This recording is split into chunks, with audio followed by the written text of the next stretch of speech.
parfois alléger des souffrances en, en synthétisant justement un vécu et en le mettant dans une œuvre.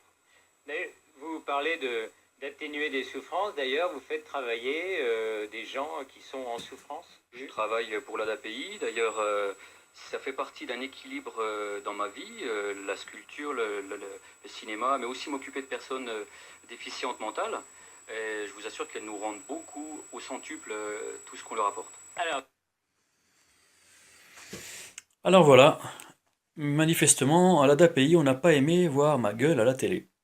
Alors l'ADAPI, je te fais un petit coucou, surtout aux anciens collègues, aux résidents également, aux personnes déficientes mentales qui sont là-bas. Et l'ADAPI, je vais vous dire quelque chose, je vais m'occuper de votre cas. Parce que c'est une association qui a pour but d'aider les personnes déficientes mentales, les enfants, les adultes, à la base. Maintenant, il y a une vraie déviation, un virage à 180 degrés qui a eu lieu. Alors moi, cette vidéo, elle date d'il y a 10 ans. 10 ans plus tard, quel est le constat pour moi? J'ai perdu mon emploi à d'API après des années de bons et loyaux services. Curieusement, peu après cette diffusion, je n'y pense que récemment. Je me dis, tiens, est-ce que je me serais fait des jalousies à cette occasion? Pourtant, je vous assure que si je fais parfois du cinéma et de la sculpture, c'est pour embêter personne, hein. S'il y a des gens aigris qui bossent là-bas et qui ont pris ça pour quelque chose de cet ordre, je vous assure que non, non, c'était vraiment pas pour frimer, j'aime ça, voilà. Donc j'adorais m'occuper des personnes, d'ailleurs on voit bien sur cette vidéo que voilà, j'ai les yeux qui pétillent quand je parle de ces personnes qui me manquent, les personnes dont j'aimais m'occuper, les voir repartir avec ce grand sourire qu'on a coutume d'appeler la banane. Voilà. Alors il y a aussi les CAT. J'ai travaillé au CAT, j'ai été moniteur d'atelier là-bas, j'ai fait pas mal de tâches, notamment celles que l'on m'a proposées récemment. Alors j'y reviendrai un peu. J'ai eu beaucoup de chance et je pense pas avoir jamais frimé vraiment pour ça. J'en suis fier, mais la frime, non. En tout cas, ce qui s'est passé à l'ADAPI, c'est vraiment grave. Qu'est-ce qui se passe à l'ADAPI? Et je ne suis pas le seul. Juste après cette invitation de François-Marie Lapchine pour France 3, j'ai commencé à avoir des symptômes. Actuellement, j'ai 4 hernies discales. À l'époque, je n'en avais que 3. Et donc, j'avais des souffrances, comme tous les gens qui ont des hernies, qui savent ce que c'est qu'une sciatique, une cruralgie ou une brachialgie. Bon, je ne suis pas en train de vouloir faire pleurer dans les chaumières, chacun a ses problèmes. Il se trouve que en France, on est un pays des droits de l'homme, on parle souvent de solidarité, mais moi j'invoque la fraternité. Et là, la fraternité, elle a été touchée en plein cœur. Elle l'est souvent à l'ADAPI parce que je ne suis pas le seul à être remercié comme ça, sans aucun motif. C'est un État dans l'État, l'ADAPI, ça dépend aussi du département, des subventions. Euh, le département est très proche de l'ADAPI. Et je trouve ça assez injuste, c'est pour ça que j'envisage de partir. Mais avant de partir, je voudrais mettre les choses au point et dire à l'ADAPI que récemment, l'ADAPI qui m'avait viré en 2009 a quasiment viré, puisque plus à la suite de cet arrêt de travail et peu après cette émission, plus jamais vous ne m'avez donné de boulot, malgré une pile comme ça de fiches de paye. Jamais, jamais, jamais. Y compris pour aller clouer des palettes l'été, ce que vous permettez pour des jeunes qui vont faire des jobs d'été. Même à moi, ancien éduc et moniteur d'atelier, vous m'avez refusé ça. Donc, ce que je vais faire un jour, je vais mettre l'affaire devant la justice et demander aux responsables de s'expliquer de ça. 10 ans après tout ça, je suis devenu moi-même travailleur handicapé. La déficience mentale, non, je ne pense pas. Enfin, il n'y a pas de quoi en rire, la déficience mentale. En tout cas, certains aimeraient bien, compte tenu du fait que je les montre du doigt, pouvoir me coller l'étiquette déficient mental pour dire que, vous savez, quand on veut tuer son chien, on dit qu'il a la rage. Voilà. Donc tout va bien, je vous rassure, et donc j'ai tous mes esprits. Et mes esprits, je vais m'en servir aussi pour mettre en lumière ce qui vient de se passer. Ce qui vient de se passer, eh bien, j'ai été convoqué par Pôle emploi. Alors, il faut que je vous dise une chose, c'est que j'étais dans une entreprise qui m'a viré pour motif du statut de travailleur handicapé, ça je vous le jure. Mon avocat s'occupe de cette affaire que j'ai mis devant, non pas les prud'hommes, mais au pénal.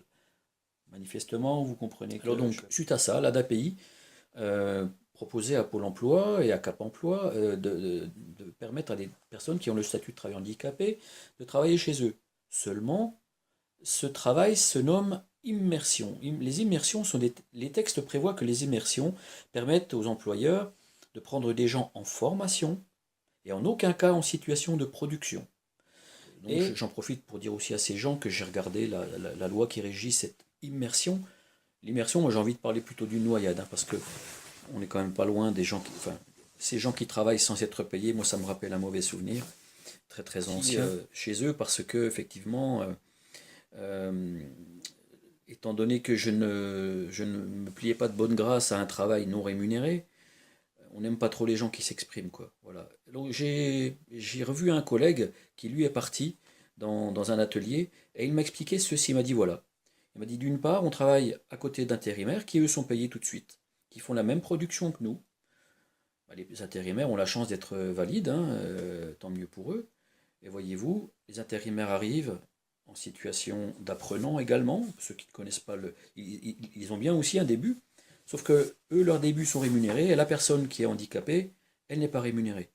Alors, j'ai évoqué l'esclavage, effectivement, un esclave, il était nourri, logé, puis je crois même que le dimanche, il pouvait aller à la messe. Bon, tandis que le gars qui est le RSA, avec ses 500 balles, bah, lui, il peut avoir guère plus qu'avait l'esclave. Simplement, il n'a pas les chaînes aux pieds. Et voilà, en 2018, ce qui se passe. Vous savez, j'ai participé au fait de l'abolition de l'esclavage, puisqu'il y a une de mes sculptures qui est dans le musée de la négritude, ça s'appelle Fraternité. Fraternité, ça veut dire quoi? C'est plus que la solidarité, la fraternité. La fraternité, c'est une personne qui est malade, notre pays est capable de lui permettre de garder sa dignité. Est-ce que c'est vraiment garder notre dignité que de nous faire travailler sans salaire alors que 80% des personnes en situation de handicap n'ont pas de travail? Alors, quand on arrive à être quinquagénaire et qu'on fait partie de ces gens-là, imaginez un petit peu, au niveau des statistiques, ce que ça donne. Alors voilà, je suis très en colère, vraiment très en colère, et c'est pour ça que je voulais vous faire ce petit film. Voilà. Et j'aimerais bien que ça ait un effet quelque part, et qu'on arrête d'utiliser, parce qu'ils appellent ça utiliser les personnes, c'est un terme qui me fait horreur. Moi j'appelle ça employer, faire travailler, employer, voilà. Ils utilisent même à la DAPI le terme vivier, pour dire qu'il y a un vivier de personnel, voilà, dans lesquels, alors je ne sais pas s'ils font comme avec les petits poissons, s'ils vont avec une petite nasse chercher le personnel comme ça dont ils auraient besoin. En tout cas, tout ça est très significatif, le vocabulaire utilisé est très significatif. Je ne sais pas comment on appelait le personnel à l'époque des esclaves. Je crois bien qu'ils étaient classés comme des meubles. Bon, nous, on a quand même le statut de travailleur handicapé, et puis il nous est reconnu le droit de s'exprimer. Alors je le fais, Gilon, et plus que cela, en tant en tant que citoyen, je veux participer à une démocratie agissante. Je ne suis d'aucun parti. Je dis volontiers, lorsque je ne suis pas content, que ce soit des gens de gauche ou de droite. J'en paye les conséquences, j'ai souvent des patates à manger. Donc voilà, je vous dis ciao, j'espère que cette vidéo passera bien et qu'elle vous fera bouger. Bah, l'idée, c'est de la faire diffuser, cette vidéo, de dire qu'à l'ADAPI, on prend des gens qui ne sont pas payés et qu'à côté d'eux, il y a des gens qui sont payés, qui sont valides, et qu'on ne peut pas accepter ça. Car, dit la loi, les personnes en immersion ne doivent être en situation de production, mais de formation. Et je crois que là, ces personnes utilisent abusivement des dispositifs pour avoir de la main-d'œuvre, et que le but avoué d'aider les personnes est vraiment posé en question. Allez, salut à tous, merci.